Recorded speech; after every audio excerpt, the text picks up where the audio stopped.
RTGame made a video responding to his demonetization on January 7th, 2023. But just one day before this, ProZD was hit by the same exact policy that RT was hit by. Now, because he focuses on short videos, it's easier for his videos to have a swear in the first 15 seconds, and because he's quite petty, he made one video after this where he swore just after the 15-second mark. That's the dumbest fucking shit I've ever heard. Now back to RTGame. He brought up a few things that I don't think that I made exactly clear in my previous video. The first thing is that prior to reaching out to YouTube, all the individual videos within his compilation were not age restricted or demonetized in any way. That's why he was saying that he was punished for asking for help on Twitter. And additionally, age restriction is a bigger thing than you'd think. It essentially kills your video's performance entirely. It makes it harder for everyone to find it and you get paid less. In the EU and UK, you actually have to submit an ID. Which, in a data-hungry and your privacy is meaningless internet age, a lot of people understandably don't want to do. It's not like America or Canada where you just say that you're 18 and they believe you. RT also provided some new info that I found quite interesting.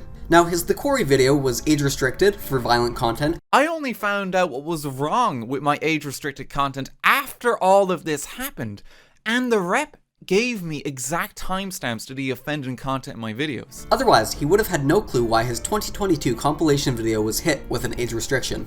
And direct from YouTube's mouth was this. As you are aware, all content available on the platform must follow these guidelines regardless of when they were uploaded or when the policy was implemented. Their constantly updated policy applies to all videos regardless of the upload date. In other words, you have to somehow predict what YouTube's gonna do 10 years in the future when you upload a video today. That seems ridiculous. And creators are responsible for constantly checking ad-friendly guidelines, even though it could change the day after uploading video. At the same time, YouTube has the responsibility to offer a safe environment for all audiences, including our viewers who are under 18 years.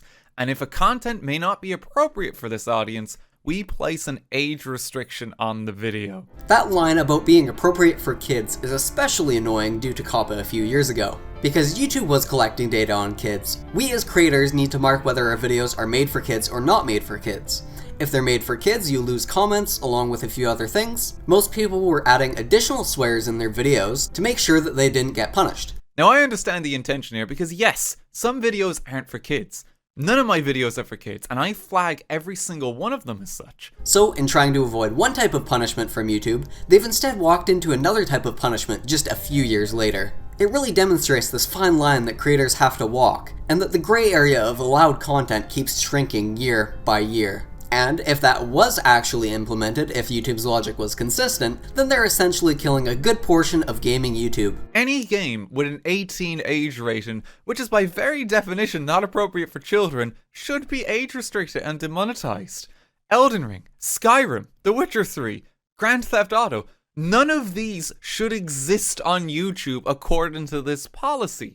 RT had individual staff members apologize to him, which means that some of the staff disagrees due to the company's vagueness with their policies. The amazing YouTube rep I spoke to on Twitter also apologized to me for the decision that was reached on my content this year. This is again a demonstration of the company being disorganized. If the staff can't even decide what's right, how can we as creators be expected to abide by it? In my opinion, a better solution for these changing policies that apply retroactively would be a disclaimer, similar to the self-harm warnings, that state that this type of content cannot be made today, but was made when policies were more lenient. That way, the video still stays up, and creators are informed that this type of content would not be able to be made today.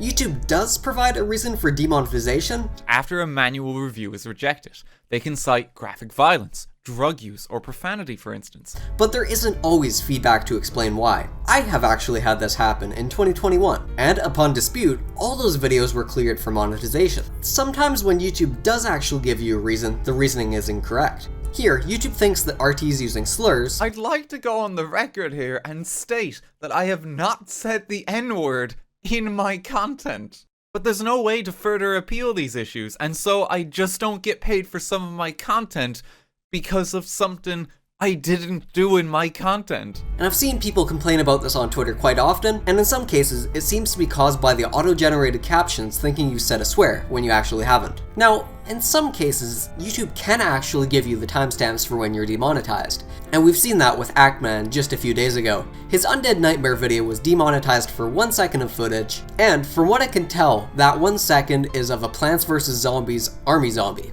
What RT says next is incredibly scary for creators, because the system is actually designed against you. If a video is flagged, YouTube knows what is wrong, but doesn't tell you. As a creator, you now get one chance to appeal the video, and you have to try and guess what the offending content is. If you get the guess right, your content is restored. If you get it wrong, YouTube might tell you what was wrong, but you are also allowed to never fix your content now that you know what was wrong with it, unless you physically take down the video and re-upload the entire thing. YouTube's communication with its creators continues to be poor. RT only found out about the demonetization by refreshing his page. He didn't get notifications, so he just had to slowly watch as his livelihood was being drained from him. Since this situation happened, YouTube representatives have gotten in touch with RT and had productive conversations To hopefully try and prevent something like this happening in future, and I do genuinely appreciate that. Maybe I'm just pessimistic, but I have doubts that anything will change as a result of this. In December 2020, Penguin Zero talked about how he had a conversation with the CEO of YouTube, and this video aged like milk, demonstrating YouTube's inability to follow through with what they tell their creators they're going to do. The suggestion is, let creators use YouTube's own editing tools to blur or take out infringing content. So that way, instead of having the whole video removed and a strike on the channel,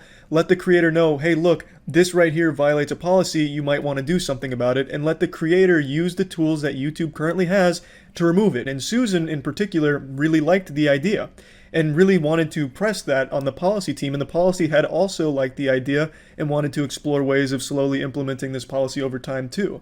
I asked the YouTube outreach team if I could remove the offending content to restore my age-restricted videos, and they said no! Even if I used the YouTube editor to remove the offending content, they would not restore the video. And beyond the money aspect, things like this actually do affect creators' mental health. And I think after all of this, I think I'm even going to take a little break from content just for my own mental well-being. They want to create, but they're stuck in a system that's rooting against them and that actively punishes them when they don't even know what they did wrong. Luckily, RT does have Twitch to fall back on in case YouTube deplatforms him entirely. I can keep entertaining people in some capacity. With this event occurring right as the new year happened, it's a time when we should be happy and looking forwards towards the future, not fearing for our lives against the YouTube overlords. 2022 was my favorite year of content creation ever, even if YouTube is saying otherwise right now. I have more content like this one, some about YouTube and some about other random topics. Goodbye.